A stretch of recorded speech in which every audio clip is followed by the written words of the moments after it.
जय हिंद दोस्तों, आप सभी का स्वागत है अपने YouTube चैनल आशा क्लासेस डीएम पर। तो कैसे हैं दोस्तों? उम्मीद करता हूं आप सभी बहुत ही अच्छे होंगे और पढ़ाई जारी रखे होंगे। आज का हमारा वीडियो सेशन है मध्यकालीन भारतीय इतिहास का। यह 7वां वीडियो है जो प्रैक्टिस सेशन चल रहा है हमारा। प्रैक्टिस सेशन में आज हम करने वाले हैं मुगल वंश की बात करने वाले हैं। जो मुगल वंश संबंधित जितने भी राजा होंगे, जितने भी उसमें बातें होंगी, उन सब के क्वेश्चंस हम लेकर आएंगे और इसका भी लगभग आपको 5 से 6 वीडियो आपको मिलेगा। दिल्ली सल्तनत हमने लगभग सभी कंप्लीट कर लिया है। जो कुछ भी थोड़ा बहुत बचेगा उसको मैं इन क्वेश्चन के साथ थोड़ा ऐड कर दूंगा। ओके दोस्तों, लेकिन ध्यान रखिएगा, आप लोग अच्छे से पढ़ाई करिएगा और अच्छे से इन क्वेश्चनों को गौर करिएगा। ओके दोस्तों, और आप लोगों से बस एक ही रिक्वेस्ट है, बार रिक्वेस्ट है कि आप लोग ज्यादा से ज्यादा शेयर करिए वीडियो को और सब्सक्राइब और लाइक कमेंट जरूर दीजिए। आप लोगों से बस इतना ही निवेदन है बच्चों। चलिएगा हम लोग करते हैं अपना प्रैक्टिस आज का। मुगल वंश का दिया है, मुगल वंश का संस्थापक कौन था? पहला क्वेश्चन हमने सिंपल सा लिया क्योंकि देखिए इसमें पूरा विवरण देने वाले आपको कि वास्तव में क्या बात है, ठीक है ना। तो देखिए मुगल वंश जो था यह आप देखेंगे चगतई वंश के नाम से जाना जाता था। इसके जो वंश होते थे वो चगतई वंश से कहलाते थे, ठीक है ना। और लगभग 1526 ईस्वी की बात है जब इस वंश की क्या होती है, स्थापना होती है मुगल वंश की। यहाँ मैं नहीं लिखता हूँ, नहीं तो आप लोग कंफ्यूज हो जाएंगे। ध्यान से सुनिएगा कि अफगानिस्तान के क्षेत्र में फरगना नामक एक छोटा सा प्रांत था, एक छोटा सा एरिया था जहाँ पे चगताई वंश के लोग रहते थे। वही लोग, ऐसा कहा जाता है कि जो फरगना में एक चगताई लोग रहते थे, ये मंगोल और तुर्क दो लोगों के मिक्सअप थे। मतलब जो मंगोल आक्रमणकारी थे उनके और जो तुर्क रहते थे उनके दोनों के क्या होते थे, वंशज थे। मतलब मिला करके एक संकर प्रजाति बनी थी इनकी, ऐसा मान के चलिए, ठीक है ना। तो कौन कौन लोग इसमें शामिल थे? मंगोल और कौन दोस्तों, तुर्क लोग। इन्हीं को मिला करके बना मुगल। मुगल का जो अस्तित्व आया है वो मंगोल और तुर्क दो जातियों से मिलकर आया है, इतना ध्यान दीजिएगा दोस्तों, ठीक है ना। और इस वंश की स्थापना बाबर ने, किसने? बाबर ने 1526 ईस्वी में किया दिल्ली में। इस वंश की स्थापना मुगल वंश के नाम से, जो मुगल वंश नया वंश पड़ा, वह बाबर ने स्थापित किया था। और बाबर ने इसको कब बनाया था? 1526 में। कब यह बना? देखिए मैंने आपको दिल्ली सल्तनत में ही बताया था जब इब्राहिम लोदी लास्ट शासक बना लोदी वंश का, तो 1526 में पानीपत का प्रथम युद्ध लड़ा गया। उस युद्ध में इब्राहिम लोदी और बाबर आमने सामने थे और उस युद्ध में इब्राहिम लोदी को मार दिया जाता है, उसके बाण लग जाता है कहा जाता है, और वह मर जाता है। और इसीलिए कहा जाता है दिल्ली सल्तनत में पहला शासक जो युद्ध में मारा गया वह था इब्राहिम लोदी। और बाबर उस युद्ध में था, बाबर ने ही उस युद्ध को जीता। और उसके बाद ही पानीपत के प्रथम युद्ध के बाद ही बाबर ने किस वंश की स्थापना कर दी? मुगल वंश की, दिल्ली में 1526 में। मुगल, देखिएगा इसके बाबर के बारे में थोड़ी सी मैं जानकारी दे रहा हूं। इसके जो पिताजी थे उनका नाम था उमर शेख। पिताजी का क्या नाम था? उमर शेख, जो मिर्जा थे। क्या थे? मिर्जा थे या तैमूर के वंशज थे। जो तैमूर लंग नहीं आया था उसके वंशज थे। कौन ये था? उमर शेख जो था ये तैमूर लंग का वंशज था, ऐसा माना जाता है, ठीक है ना। वहीं देखिए दूसरी इसकी माता थी, जो थी, इसकी माता का नाम जो मिलता है निगार खानम। क्या मिलता है? निगार खानम, ठीक है दोस्तों, निगार खानम, ये इसकी माता का नाम मिलता है। और यह माना जाता है यह चंगेज खां की वंशज थे। यह किसकी वंशज थी दोस्तों? चंगेज। दो मंगोल आक्रमणकारी थे, तैमूर लंग, चंगेज खां। तो चंगेज खां की वंशज इनकी माताजी थी जिनका क्या नाम था? निगार खां। और इसके पिताजी का नाम था मिर्जा, उमर शेख मिर्जा, जो तैमूर लंग के वंशज माने जाते हैं, ठीक है ना। तो बाबर 1526 ईस्वी में पानीपत के प्रथम युद्ध में इब्राहिम लोदी को हरा करके मुगल वंश की स्थापना दिल्ली सल्तनत पर। ओके दोस्तों, चलिएगा आगे देखते हैं। तुलगमा पद्धति और उस्मानी पद्धति क्या है? देखिए तुलगमा पद्धति जो होता था इसको कहा जाता था उज्बेक पद्धति। इसी का एक नाम और मिलता है उज्बेक पद्धति। जो युद्ध में सेना लगाने का, जो युद्ध में सेना लगाए जाते थे, किस प्रकार से व्यवस्थित किया जाए? ये चंद्राकार सेना लगाता था, इस प्रकार कुछ, ठीक है दोस्तों, मैं यहाँ बता दे रहा हूँ, फिर मिटा दूंगा इसको। कुछ इस प्रकार से सेना लगाता था चंद्राकर, ठीक है ना, और यहाँ पे ही सेना को व्यवस्थित करता था टुकड़ियों में। ये कौन सी नीति थी? उज्बेक या तुर्गमा पद्धति, सैनिकों को लगाने का ये युद्ध नीति थी इसकी, ठीक है। और उस्मानी पद्धति इन्हीं के बीच बीच में तोप लगाया, क्योंकि तोप का प्रयोग सर्वप्रथम किसने किया था? बाबर ने किया था पानीपत के प्रथम युद्ध में, ठीक है ना। तो इसी को कहा जाता था रूमी पद्धति। कौन सी पद्धति कहा जाता था? रूमी पद्धति। और ये तोप सजाने की विधि होती थी, जो तोप लेकर आया था उसको सजाने की विधि कौन सी थी? तोप सजाने की विधि रूमी पद्धति, या इसी को किस नाम से जानते थे? उस्मानी पद्धति, ठीक है ना। तुर्गमा पद्धति उज्बेक पद्धति कहलाता था, जिसमें सेना को लगाया जाता था अर्धचंद्राकार, और रूमी पद्धति उस्मानी पद्धति जिसमें तोप सजाने की बात कही जाती थी, ठीक है दोस्तों। चलिए आगे बढ़ते हैं। बाबर के मुख्य युद्ध का वर्णन देखिए। वैसे तो बाबर कई युद्ध लड़ा, लेकिन 4 युद्ध हमको गौर करने हैं। पहला युद्ध जो था पानीपत का प्रथम युद्ध, आप लोग इसको पढ़े भी हैं। पानीपत का प्रथम युद्ध यह कब लड़ा? इसमें 1526 में। यह कब लड़ा? 1526 में। दूसरा युद्ध इसने लड़ा था खानवा का, और यह 1527 में। तीसरा युद्ध लड़ा था चांदेरी का,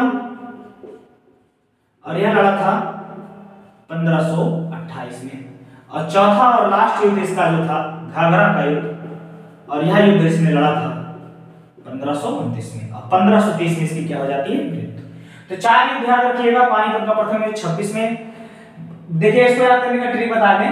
बाबर पानी पिया, खाना खाया, चांद को देखकर घाघरा में छलांग लगाई, ऐसे कह सकते हैं, या जो भी आपको इच्छा हो, बस याद होना चाहिए।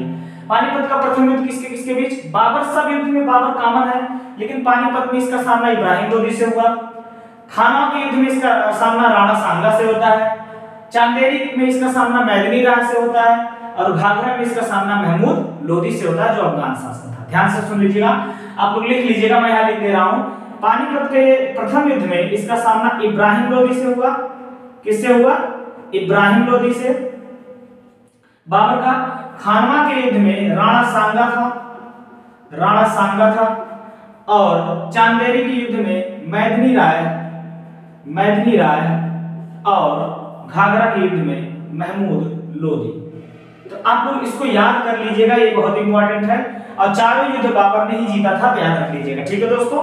चलिएगा, बाबर किस युद्ध में जिहाद का नारा दिया था? बहुत इंपॉर्टेंट क्वेश्चन है, देखिएगा। खानवा का युद्ध में बाबर ने जिहाद का नारा खानवा के युद्ध में दिया था।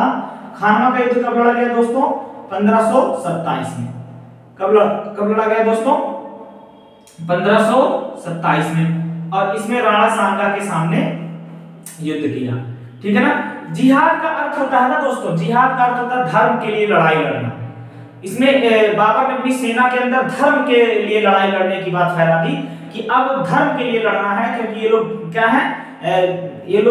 आपके जिनको कहा जाता है गैर, वो इस्लाम के हो, मतलब वो मानते ना हो, उनको क्या कहा जाता है दोस्तों? आप लोग जानते भी होंगे। ये लोग काफिर हैं। ये लोग क्या हैं? काफिर हैं। इसीलिए लड़ाई लड़ो तुम जिहाद के लिए धर्म की, क्योंकि ये खुदा को नहीं मानते, इस्लाम धर्म को नहीं मानते, लड़ाई लड़ो, ठीक है ना। इस युद्ध में जिहाद का नारा दिया था सबसे पहले बाबर ने। और बाबर को कहां पे दफनाया गया? पहले देखो, इसको आगरा के आराम बाग में दफनाया गया, जब ये मर गया 1500, पहले तो लिख लीजिएगा, 1530 में इसकी क्या हो गई? मृत्यु हो गई। और मृत्यु होने के बाद इसे आराम बाग जो आगरा में था वहां दफनाया गया, और बाद में इसे काबुल में दफनाया गया। बाद में इसे कहां दफनाया गया? काबुल में। बाद में इसे कहां दफनाया गया? काबुल में। लेकिन पहले जब इसकी मृत्यु हुई तो इसे आगरा के आराम बाग में दफनाया गया। देखो, बाबर को ना बड़ा ही ज्यादा पसंद था बाग शैली का विकास करना, बाग लगाना बहुत ज्यादा अच्छा लगता था इसको, ठीक है ना, बाबर को। चलिएगा, बाबर की आत्मकथा बहुत बार पूछी गई है, तो इसकी आत्मकथा तुजुक ए बाबरी, इसी को बाबर नामा कहा जाता है। इसी को क्या कहा जाता है? बाबर नामा। और यह रचना बाबर की आत्मकथा है, याद रख लीजिएगा दोस्तों, ठीक है ना। बाबर ने चांदी के सिक्के किस नाम से चलाए थे? देखिए, ये अपने आप को तैमूर का वंशज मानता था, तो तैमूर का ही पुत्र था जिसका नाम था शाहरुख। तो शाहरुख के नाम पर इसने चांदी का सिक्का चलाया था। किसने? बाबर ने, क्योंकि तैमूर लंग का ही एक पुत्र था जिसका क्या नाम था? शाहरुख। तैमूरलंग के वंशजों में तैमूरलंग का ही पुत्र था जिसका नाम था शाहरुख, और बाबर ने चांदी का सिक्का इसके नाम से चलवाया था, शाहरुख नाम से याद रख लीजिए दोस्तों, ठीक है ना। श्री राम मंदिर को तोड़कर किसने बाबरी मस्जिद बनवाई? देखिए बाबर का एक सेनापति था जिसका नाम था मीर बाकी, जिसका क्या नाम था? मीर बाकी। मीर बाकी किसका सेनापति था? बाबर का सेनापति, बाबर का सेनापति। इसने ही राम मंदिर, जो प्रभु श्री राम जी का मंदिर अयोध्या में है, कहां पे है? अयोध्या में है, उसको तोड़ करके इसने वहां पे कौन सी मस्जिद बना दी थी? इसने बाबरी मस्जिद बनवाई थी। किसने बनाई थी? मीर बाकी ने, जो बाबर का ही सेनापति था। श्री राम मंदिर को तोड़कर जो अयोध्या में था उसको क्या बना दिया था? बाबरी मस्जिद, जिसका विवाद अभी हाल ही दिनों में आपने देखा होगा, बहुत चर्चा में रहा है। और 2019 में और 20 में उसका निर्णय लगभग आया है, 19 या 20 में, कि वह मंदिर अब जो होगा वो हिंदू पक्ष को दे दिया गया कि वहां पे श्री राम जी विराजमान है। उनका मंदिर अब बन रहा है, 2024 या 25 तक शायद कंप्लीट हो जाएगा, ठीक ना। आप लोग ये जानते होंगे, करंट का न्यूज है। तो वही बाबरी मस्जिद है जिसको बनाया था मीर बाकी ने, किस मंदिर को तोड़कर? श्री राम। एक क्वेश्चन और पूछ सकता है, प्रभु श्री राम जी का जो पुराना मंदिर था वो किस काल में बना था? तो गुप्त काल में बना था, इसको मान के चलिए। वैसे तो गुप्त काल के लोगों ने उसको संवारा था, बनाने को तो उसको पहले से ही बनाया जा चुका था, लेकिन गुप्त काल के लोगों ने इसको बहुत अच्छे से संवारा था, याद रखिएगा, ठीक है ना। चलिए देखिए, ये दो क्वेश्चन जो मैं लिया हूं ये दिल्ली सल्तनत से लिया हूं, तो इसको गौर करिएगा। तुगलकनामा पुस्तक के लेखक कौन है या कौन थे? ठीक है ना। उनका नाम था अमीर खुसरो, अमीर खुसरो। अमीर खुसरो ने कौन सी पुस्तक लिखी थी? तुगलकनामा। और तुगलकनामा किसके बारे में? तुगलक वंश की जानकारी देता है। किस वंश की जानकारी देता है? तुगलक वंश की जानकारी देता है। तो अमीर खुसरो ने तुगलकनामा पुस्तक लिखी थी जिसकी जानकारी तुगलक वंश के बारे में हमें मिलती है, अमीर खुसरो द्वारा लिखी गई। सितार, तबला, कव्वाली, और यहां पे और कुछ लिख दे रहा हूं, खड़ी बोली, खड़ी बोली का विकास, ख्याल ज्ञान, ख्याल गान, ये सारा जो था किसने लेकर आया था? अमीर खुसरो। किसने लेकर भारत में आया या किसने दिया? अमीर खुसरो ने दिया। तो ध्यान से सुन लीजिएगा दोस्तों, ठीक है ना। चाहे सितार हो, तबला हो, कव्वाली हो, खड़ी बोली का ज्ञान हो या ख्याल ज्ञान हो, इन सब का जो रचनाकार या जनक है वो कौन है? अमीर खुसरो है। और इसके बारे में खास बात जानिएगा दोस्तों कि यह अपने आप को एक भारतीय मुस्लिम होने पर गर्व करता था। एक भारतीय या यह ऐसा मुस्लिम था जिसको भारतीय होने का क्या था? गर्व था, भारतीय होने का गर्व। तो भारतीय होने का गर्व होना, पहला कौन सी मुस्लिम था? इसका नाम बताइए। तो था अमीर खुसरो, जिसको अपने ऊपर ये गर्व था कि मैं भारतीय हूं। ये पहला मुसलमान ऐसा था जिसने अपने आप को भारतीय कहा, ठीक है ना। ये कौन था? अमीर खुसरो था। सितार, तबला, कव्वाली, खड़ी बोली, ख्याल ज्ञान, इन सबका जनक कौन माना जाता है? अमीर खुसरो। ये पूरा का पूरा इसके ऊपर आश्रित है। ओके दोस्तों, तो कैसा लगा वीडियो दोस्तों जरूर बताइएगा। आप लोगों से मेरा इतना ही निवेदन है कि आप लोग वीडियो को जरूर देखिए और बेहतर देखिए और नोट्स जरूर बनाइए, क्योंकि देखिए आप अगर नोट्स नहीं बनाते हो तो ये सब चीजें बहुत जल्दी भूल जाती हैं। नोट्स जब बना लोगे तो एक बार क्लियर हो जाएगा, उसके बाद भूलेगा नहीं आपका। ओके दोस्तों, एक महत्वपूर्ण सूचना आपको देनी थी कि संस्थान में शुक्रविहार अम्बेडकर नगर जो हमारा पता है, रविवार को पुनः यूपी पेट का हम लोग कराने जा रहे हैं, पुनः प्रैक्टिस सेशन मॉडल पेपर का। तो जिन भी साथियों को उसमें भाग लेना हो वो शुक्रवार और शनिवार 2 दिन का टाइम है, शुक्रवार और शनिवार उस दिन हमसे संपर्क करें। हमारा मोबाइल नंबर डिस्क्रिप्शन में डाल दिया जाएगा, 8853867255 करके हमारा नंबर है, उस पर आप संपर्क करिए। और संस्थान में अगर आपको टेस्ट देना हो, चाहे जहाँ के छात्र हो, चाहे जहाँ से आप तैयारी कर रहे हो, चाहे घर पे रहकर कर रहे हो, उससे बिल्कुल मतलब नहीं हमारे संस्थान से जुड़े हो या नहीं जुड़े हो, बस आपको हमें संपर्क करना है। और अगर आपको टेस्ट देना है तो संडे को यानी रविवार को सुबह 7 बजे जरूर आ जाइएगा संस्थान। पता है शुक्ल बाजार, जिला अम्बेडकर नगर, और कोचिंग का नाम आप जानते ही हैं, सक्सेस पॉइंट कोचिंग क्लासेस हमारे कोचिंग का नाम है। आप लोग आइए और एक बार यहाँ पे प्रैक्टिस करके देखिए कि वास्तव में आपकी तैयारी कितनी है। तो चलिए दोस्तों, और कुछ बच्चे हमारे पूछ रहे थे कि सर बैच कौन कौन सा चल रहा है, तो उसके बारे में मैं बता दूं। हमारा जो बैच चल रहा है इस टाइम अभी यूपी टेट का और यूपी पुलिस का चल रहा है सुबह के 6:30 बजे से।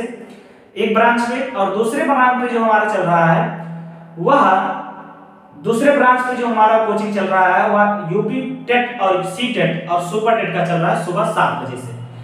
तो दोनों कोचिंग का पता लगाना आपको है तो हमारे संपर्क नंबर पे आप संपर्क करिए और हमसे पूछिए, हम आपको बता देंगे पूरा डिटेल।